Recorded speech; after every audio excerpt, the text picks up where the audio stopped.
नमस्कार, मैं हूं प्रज्ञा मिश्रा और आप देख रहे हैं प्रज्ञा का पन्ना। मास्क न लगाने पर पहली बार में 1000 रुपए जुर्माना रखा गया है। दूसरी बार मास्क न लगाने पर 10,000 रुपए जुर्माना रखा गया है। पूरा दिन सड़कों पर वसूली चल रही है। ठीक है, आपने अपनी तरफ से वसूली कार्यक्रम शुरू कर दिया है, लेकिन अस्पताल में बेड न मिलने पर सरकार पर कितना जुर्माना होना चाहिए?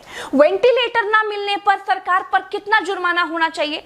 कोरोना टेस्ट न होने पर सरकार पर कितना जुर्माना होना चाहिए? शमशान में मुर्दा जलाने के लिए लकड़ियां न होने पर सरकार पर कितना जुर्माना होना चाहिए? शमशानों में दिन दिन भर मुर्दा जलाने की वेटिंग के लिए सरकार पर कितना जुर्माना होना चाहिए?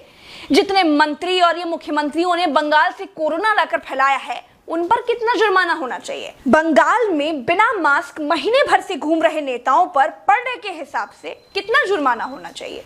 क्या सरकारों की कोई जवाबदेही बची है देश में? क्या सरकारों से सवाल पूछने वाला बचा है कोई देश में? क्या कोई पूछ सकता है कि 1 साल से देश कोरोना महामारी झेल रहा है, आपने पूरे देश में कितने नए हॉस्पिटल बनाए हैं? अगर नहीं बनाए तो क्यों नहीं बनाए हैं? क्या कोरोना आपदा में घिरे देश को 1000 करोड़ के नए संसद भवन की जरूरत थी? क्या देश को 300 करोड़ के नए बीजेपी दफ्तर की जरूरत थी? क्या देश को तत्काल 1100 करोड़ के राम मंदिर की आवश्यकता थी? मंदिर के लिए चंदा मांगा जा सकता है तो हॉस्पिटल बनाने के लिए भी सरकार चंदा मांग सकती थी, लेकिन अस्पताल बनाने की नीयत नहीं थी। मूर्ति बनाने की नीयत थी तो बना दी। सरकारों ने अस्पताल नहीं बनवाए। क्या इस देश की पब्लिक सरकारों पर कोई जुर्माना लगाएगी? क्या कोरोना आपदा में देश को कुंभ सजाने की आवश्यकता थी? क्या देश को कोरोना महामारी के बीच बंगाल चुनाव में रैलियों की आवश्यकता थी? नहीं थी। देश को अस्पतालों की, डॉक्टरों की, कोरोना की दवाइयों की जरूरत थी। कुछ दवाइयां बनाई भी तो वाहवाही के चक्कर में विदेश भेज दी। आधे अधूरे टीकाकरण में देश अभी अटका हुआ है।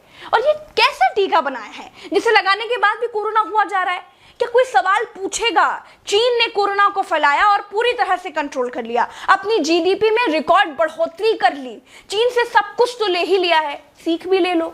देश में सब आत्ममुग्धता के शिकार हैं। सबको अपनी अपनी तारीफ चाहिए। कुछ ने तारीफ के लिए तो फौज पाल रखी है, और जिनका मन फौज से भी नहीं भरता है, उन्होंने तारीफ के लिए सूचना और जनसंपर्क विभाग बना दिए हैं।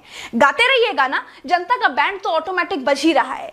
जिनके अगल बगल से कोरोना से लाशें नहीं उठी है ना, वो मेरी बात को नहीं समझ पाएंगे। जो कोरोना की पीड़ा से गुजरे हैं, जिन्होंने कोरोना से मरे हुए लोगों को शमशान में जलते देखा है, जिन्होंने कतार में लंबी लाशें देखी हैं,